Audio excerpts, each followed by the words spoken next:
introduction to the processes of World Heritage protection and management. I think it's really important that we understand that heritage impact assessment is embedded in these processes and is a tool to make these processes work for you in the management of your site. So my presentation, which I will start to share now, if I can find it,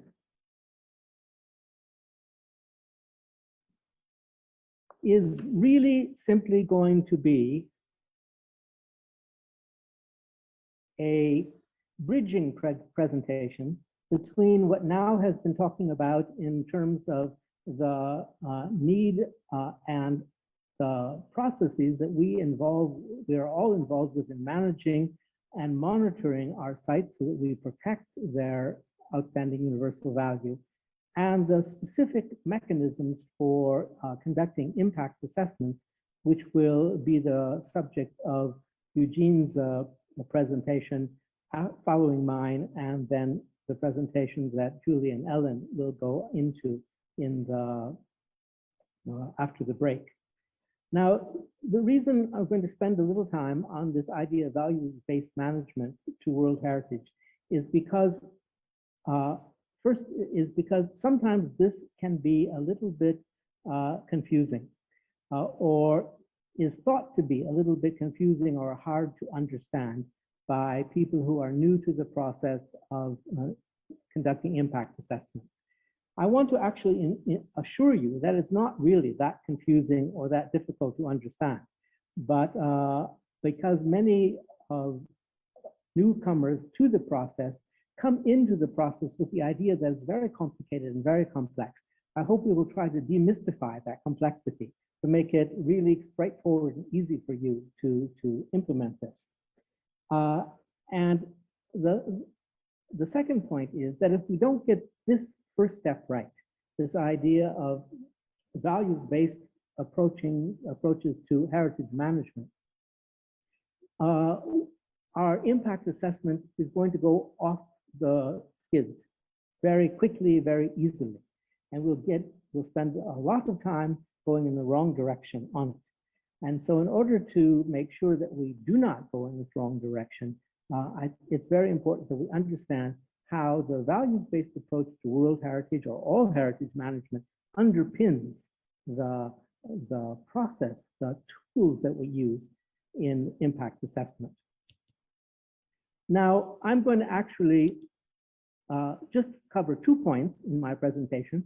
One is going to be fundamental concepts of values-based management. This is for those of you who are new to the topic.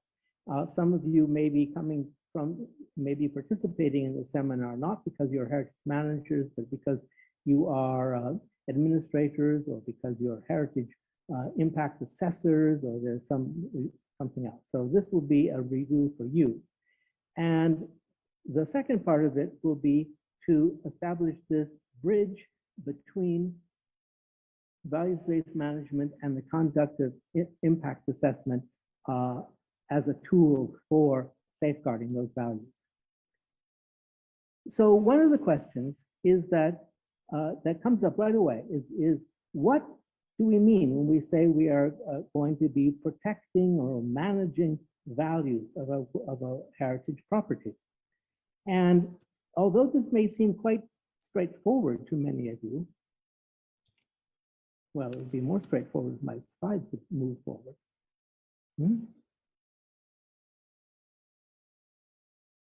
We often find that we have preconceptions about this. Some people assume that the heritage value is invested in a site simply because it's old. But of course, we can think of many old things that are not necessarily heritage value.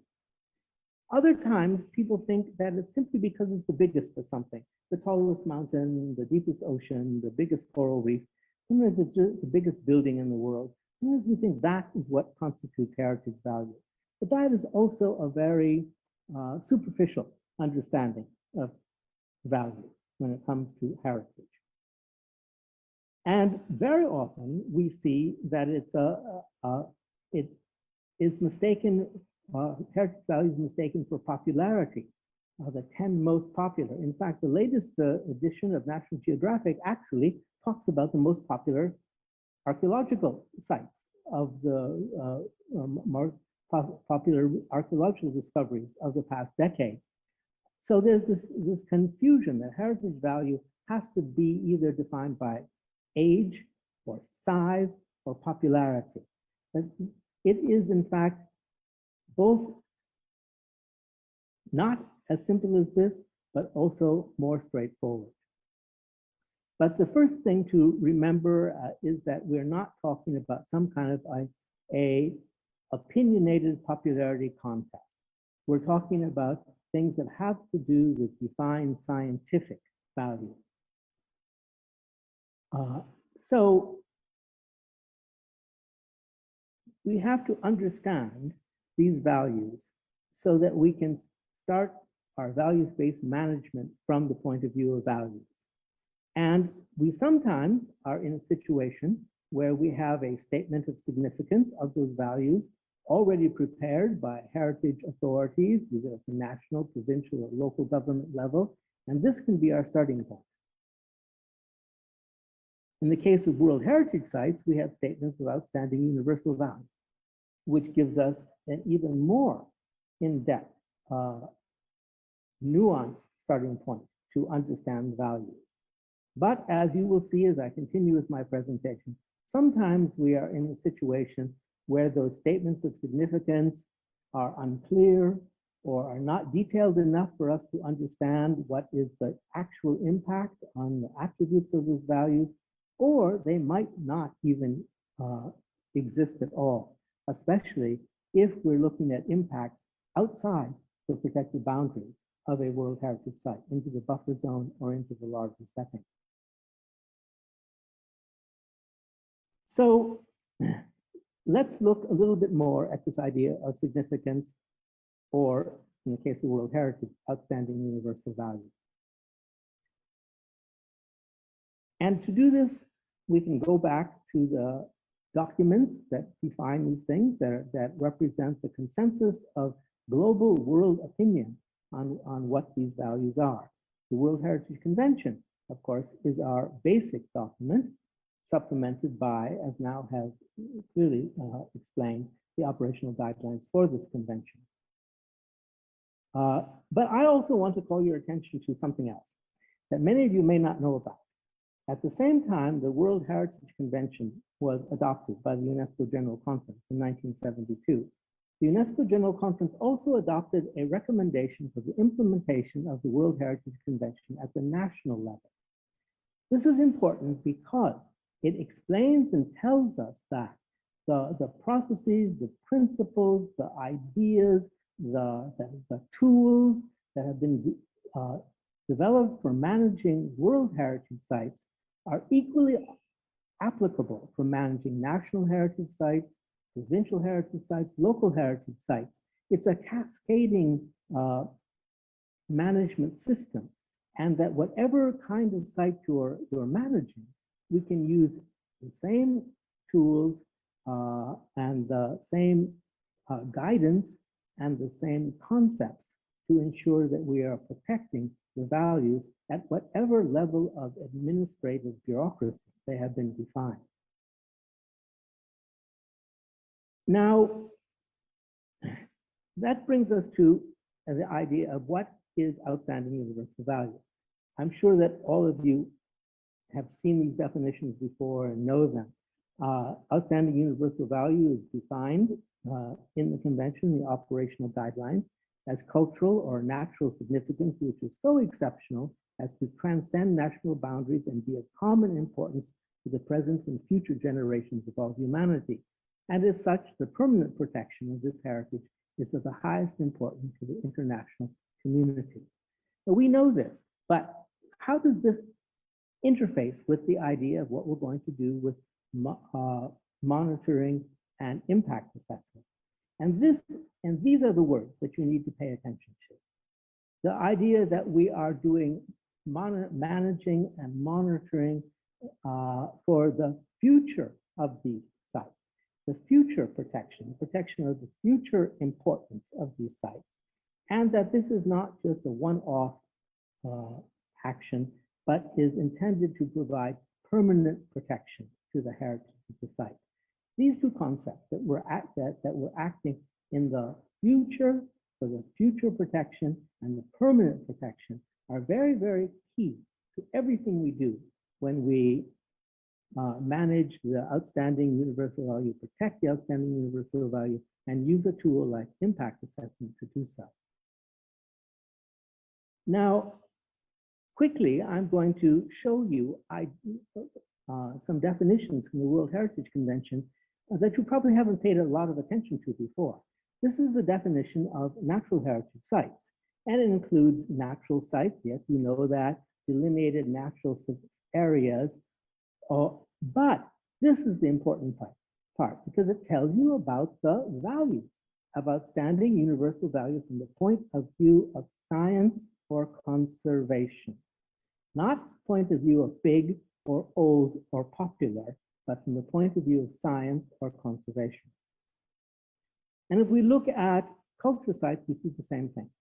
Yes, we know about sites, we know about monuments, we know about historic towns, but what we need to understand is these have outstanding universal value from historical, aesthetic, ethnological, anthropological, that is to say, scientific points of view. It is not because of some opinion that it's popular, or because it happens to be old or happens to be big, but because it's important from the point of view of science. What does that tell us? It tells us that heritage sites are safeguarded, protected, and passed on to the future generations because they encode knowledge.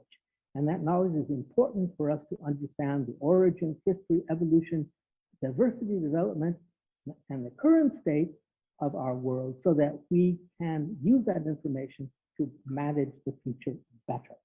Knowledge. I often use this slide to say that heritage sites are like the books in a library.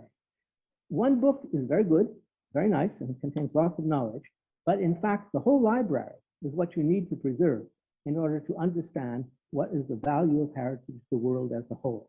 So when we're thinking about the processes for implementing the World Heritage tools for protecting management, we need to think about them is that we are protecting all of the different varied books in a library containing huge amount of information, all of which together is needed for us to be able to understand how to utilize, operationalize heritage and the knowledge it contains for the future of the world.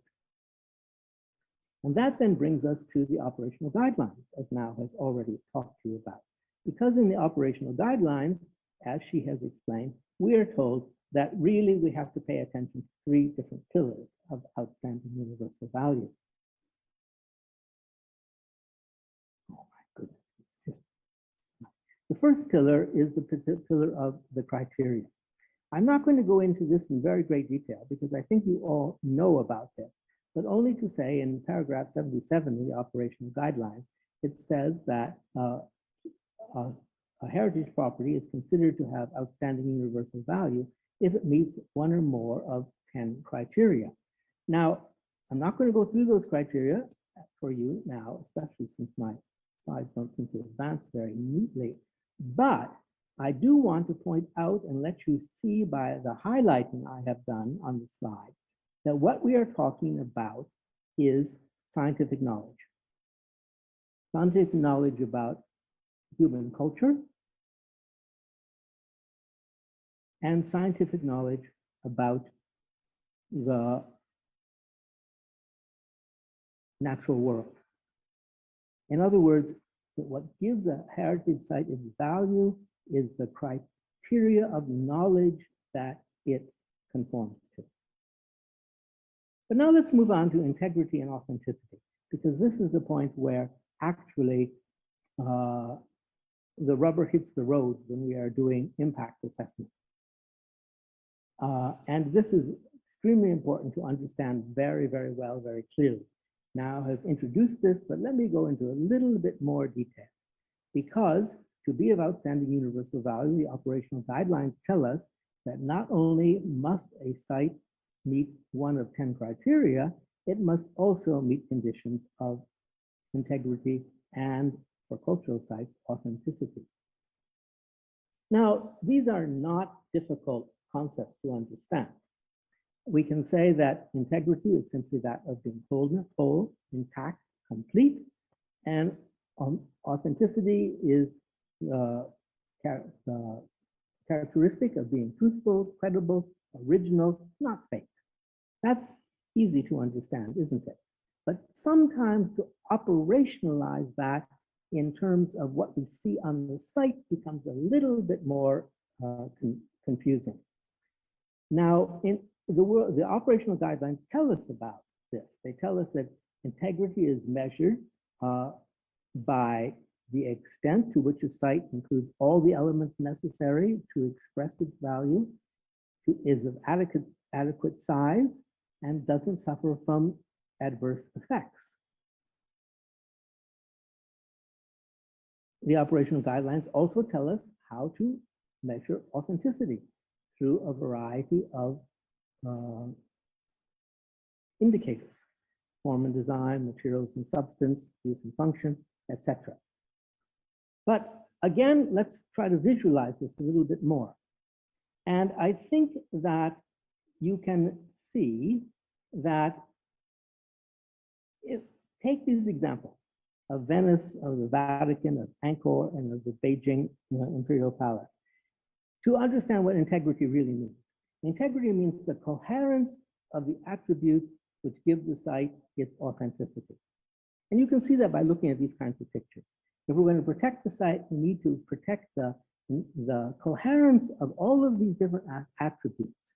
And that's what we mean by integrity.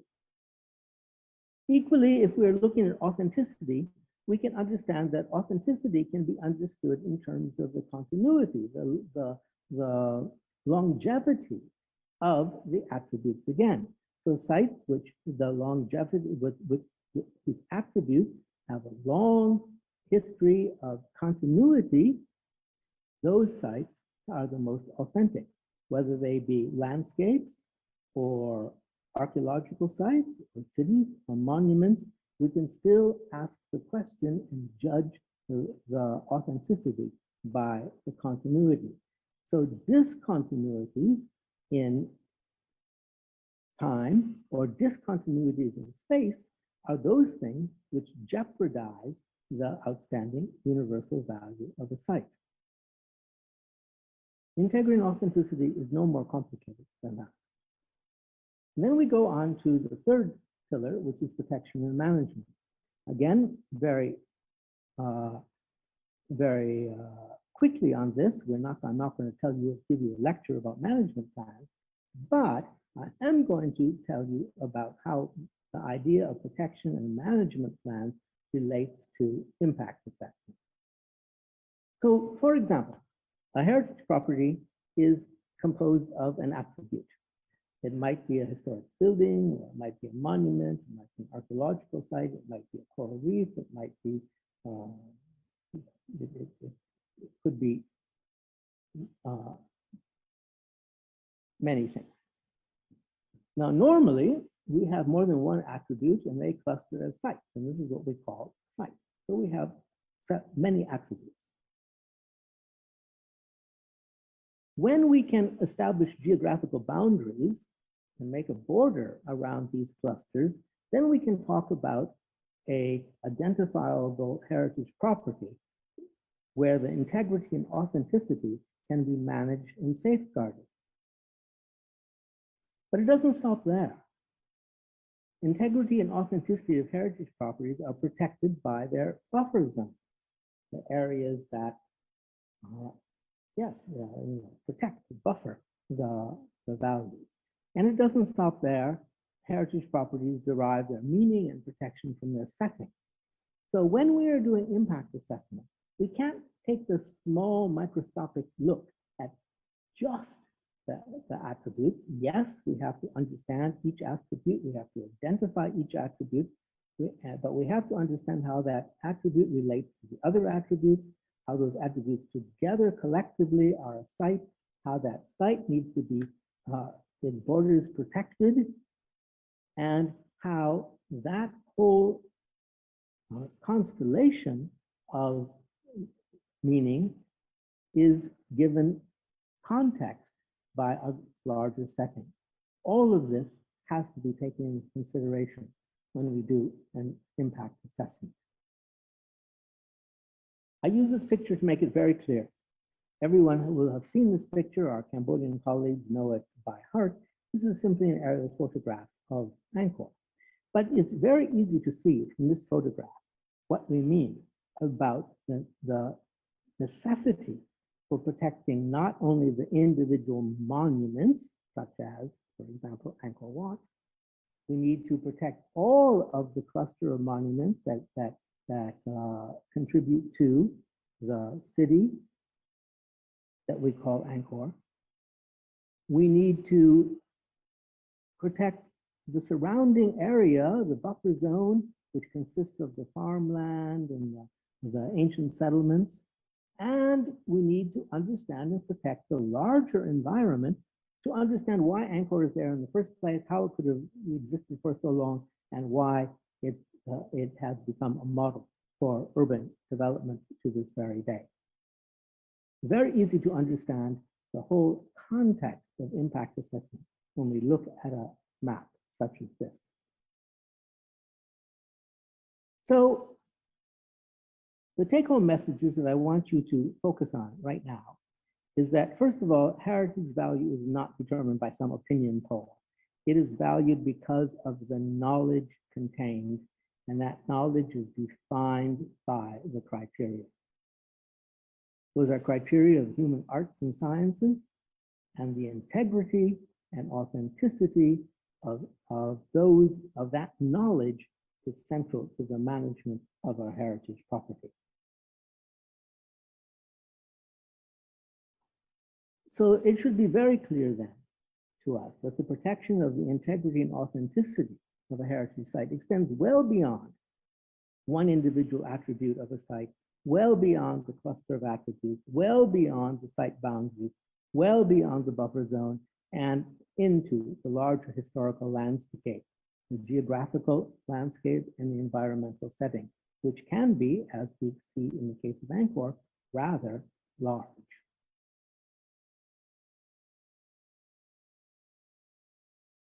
Now, let's go on to the next step and where we think about how impact assessment then interfaces with this.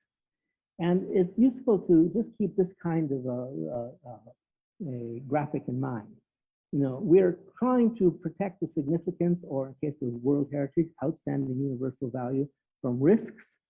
We know that risks will happen. There's change. Change is a constant in the world. So we are managing change.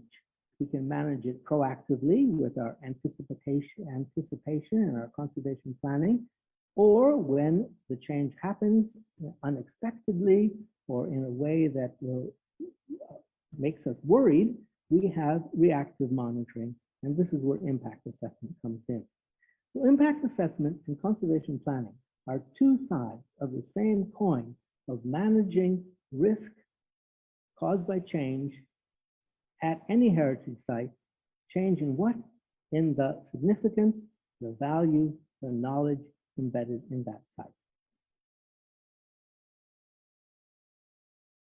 That would then make it very clear for us to say that what a heritage impact assessment does is to safeguard the integrity of the resources of the site that are put at risk because of development threats or other sources of external change, and to maintain the authenticity of heritage sites by negotiating sustainable interplay between progress, between development or change and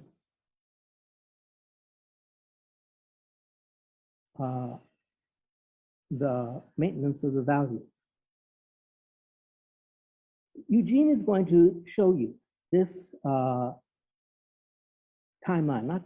this step-by-step process methodology for conducting impact assessments. And I want to point out to you that what we have been talking about in terms of values-based management comes right here at the first step when we're actually doing the conduct of a heritage impact assessment. The first step is whether we need to do it or not. But once we decide to do it, our very first step comes within the baseline assessment, which Julie will be talking a bit more about after the break. But this is the point where understanding the values embedded in the site, their integrity and their authenticity comes into play in a heritage impact assessment, right here at the very first step. So if we get the first step wrong, we're never going to get to the end result that is going to be successful in safeguarding the OUV, the site. Now, that means as part of the baseline assessment, we have to understand and evaluate the significance. Now, we may be lucky, and this may be very well all defined. As I have already said, we may have an excellent statement of outstanding universal value as part of the World Heritage Inscription, or if it's not a World Heritage Site, we may have a very detailed statement of the significance, the heritage significance by the Heritage Authority. We may have maps, we may have catalogs of attributes, we may have lots of detail. For example, I'll give you an example of Pagan, where Pagan is listed on the World Heritage Site, and in the Statement of Outstanding Universal Value, it tells us what we have to look for. It says there are 8 properties, there are intangible elements consisting of Buddhist worship and merit-making activities, cultural practices, including farming, and that we have 3,595 monuments, and these monuments are stupas, temples, and other structures for Buddhist spiritual practice, archaeological resources, many inscriptions, murals, and sculptures, and the whole thing becomes a complex, layered cultural landscape that incorporates living communities and contemporary areas. This gives us a pretty good idea of what we are trying to protect when we want to manage the outstanding universal value of Pagan. Pagan also includes a map that has all of these things mapped out onto the geography of the site. So we know where these things are, so we can know if there's going to be a road development or something else. We can know if any of these attributes are going to be put at risk. Pagan also gives us future information for zoning development plans and tells us where will be safe to develop in the future and where we have to avoid. And Pagan gives us aerial photographs and gives us detailed photographs of each of these attributes. So we have a lot of information to go on. So if we're doing a heritage impact assessment for a place like Pagan, we have a good place to start from the World Heritage Inscription. But this is not always the case. Let's go to the Anuradhapura World Heritage Site in Sri Lanka. This tells us it's a sacred city with palaces, monasteries, and monuments. That's all it tells us. We hope that there's going to be a map, but there's no map. We hope there's going to be photographs of the site. There are no photographs of the site. So in this situation, when we're going to do an impact assessment, we are going to have to generate this information as part of the baseline. Now, of course, there are multiple sources for this, and Julie will be telling you about this in her lecture on generating the baseline, but only to say that we are not always in a situation where we have the information about the heritage value spoon-fed to us. We often have to dig for it, we have to collate it, we have to put it together, we may even have to research it. And if we have this problem with some World Heritage Sites, the problem is even more complicated if we're looking at national sites, provincial sites, locally protected sites, or sites that are not even protected at all, but we think that maybe they do have some heritage significance. So this whole idea of defining significance and value as part of the heritage baseline assessment becomes very important. If we don't know how to do these, then we have to start doing the research. I don't have time to tell you a lot about how to do this research, but let me suggest that really the way to go about it is what we call cultural mapping, which is another tool which adds to our ability to implement a heritage impact assessment. Now, what is cultural mapping? It is working with all of the stakeholders in the community in the area of the site that is potentially threatened to try to understand what is important about that site. And by stakeholders, we can mean experts, we can mean traditional, sorry about my slides, we can mean traditional custodians, we can mean elders in the community, we can mean the younger generation, we can mean everyone's affected. And why? Because development impacts on the heritage of a community. Everyone is impacted for better or for worse for development, and everyone is a co-owner of the heritage of their community. So it is the fundamental right of everyone to be involved, both in heritage conservation and in development decisions. And this is where we can bring cultural mapping into play as part of our baseline assessments to understand the heritage significance, the value of the heritage site.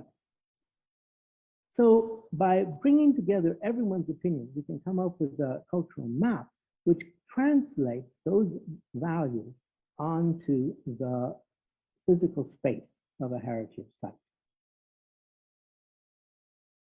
And that then will tell us where the proposed development may affect the values of a heritage property. And will also tell us where the heritage property is particularly vulnerable already, because heritage properties are not robust by themselves. They are robust according to how well they've been managed. And sometimes there's already vulnerabilities at these sites, so which we need to pre-identify before we can undertake a impact assessment. These might include archaeological disturbances, they might include modern intrusions into historic areas, or a whole context of other things.